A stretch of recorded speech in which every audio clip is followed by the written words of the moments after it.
Welcome to The Explainer. Okay, today we are diving into a really fascinating mystical idea. It completely flips our understanding of prayer on its head, turning it from just, asking for stuff into this incredible journey of self-discovery. And it really all kicks off with this one big question. We're all taught to pray for things, right? Health, success, peace for our family. But what if the real point of prayer isn't about getting something, but about becoming something? It's a game changer of a question, and it opens up two totally different ways to see our lives. This is where we start. So right away, the source material throws this really interesting paradox at us. On one hand, you've got these deep mystical teachings saying prayer is all about becoming one with the divine, like a total merging of yourself. But then, on the other hand, we're also told it's totally okay to ask for things you need. So which one is it? How can both be true? Well, the answer, and this is where it gets good, is that they're both true. See, these two kinds of prayer exist because they speak to two different parts of you. There are basically two versions of yourself, and they're always talking to each other inside. So if we really want to get what prayer is about, we first have to figure out who's actually doing the praying. Okay, so let's meet the two main characters in this inner story of ours. Think of it like this.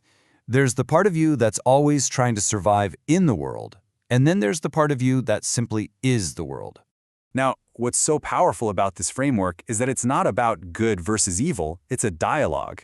It's a conversation between what's called the surviving child, that part of us that feels small, kind of needy, and is always looking for love and approval from the outside, and the soul, which is the true infinite wellspring of that love. It's already whole, totally secure, it doesn't need anything. And this surviving child is, well, a pretty clever strategist. Since we were little, it's been creating these different masks, these personas, all to get the love and attention it thinks it needs from everyone else. The good child, the successful one, the victim. Do any of these ring a bell? This is that little voice inside that whispers, your worth depends on what you do or what people think of you. Okay, so the source gives us a really powerful tool here. Think about it. The next time you feel that sting, you feel hurt or offended or slighted, just pause for a second and ask, who is actually feeling this? Is it the adult you, the one paying the bills? Or is it that little kid inside who's suddenly afraid they're not loved or wanted? And this is where the solution comes in, and it's beautiful. The goal isn't to shut that child up or push it away. It's for your soul, that deeper, true part of you, to turn to that child and basically say, hey, all that love you're looking for out there, you don't need to. It's right here. I've got you. I've always been here for you. So the key here, and this is so important, isn't to get rid of the inner child. Not at all. It's about bringing it into the fold with love. The real journey is about shifting your whole sense of self, moving from being the person who needs love to realizing you are love. And there's actually a clear four-step path for this. First, you just see the inner child when it's hurting. No judgment, just notice it. Second, you let your deeper self, your soul, come in and comfort it. Then, something amazing happens. The child starts to feel safe, so it stops trying to run the show and actually starts to help. And then, the final step, you become the soul. Your whole identity shifts. You're not the one being seen anymore. You're the one who is seeing. Okay, so this brings us right back to those two kinds of prayer we talked about. The first one is called Yehidatata, or lower unification. And this is the prayer of the surviving child. It's totally legitimate.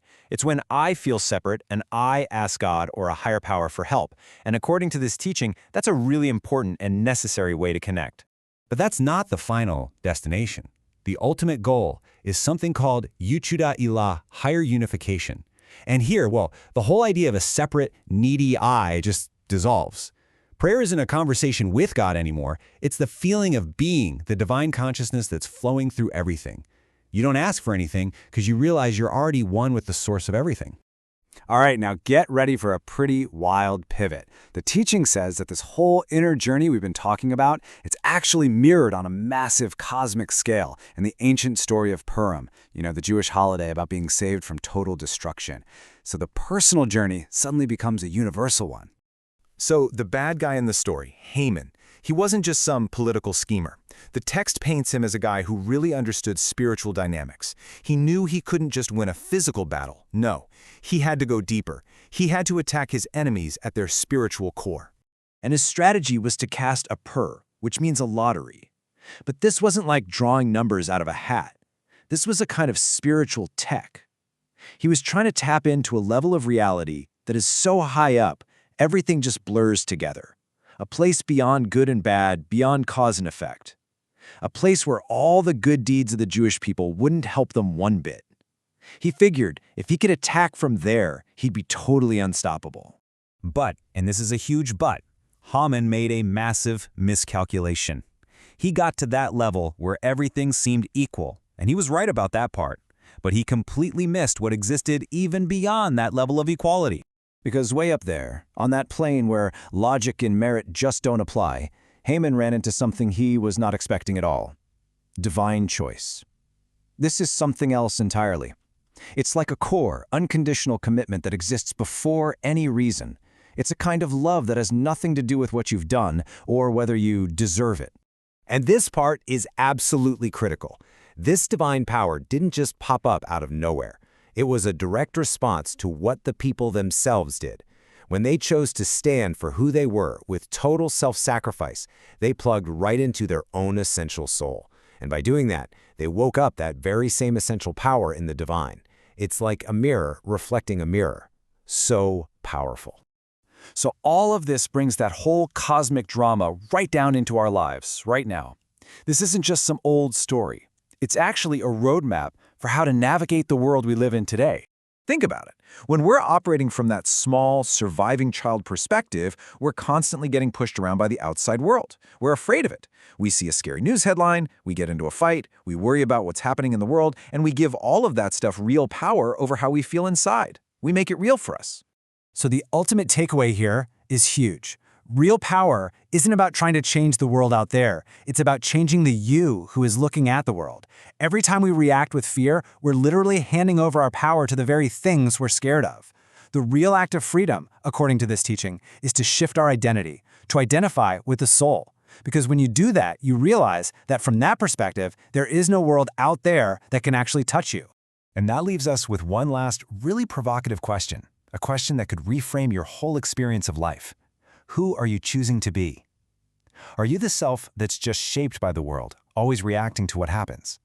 Or are you the self that shapes your world, the consciousness that perceives and defines everything? The teaching suggests that choice is completely, 100% up to you.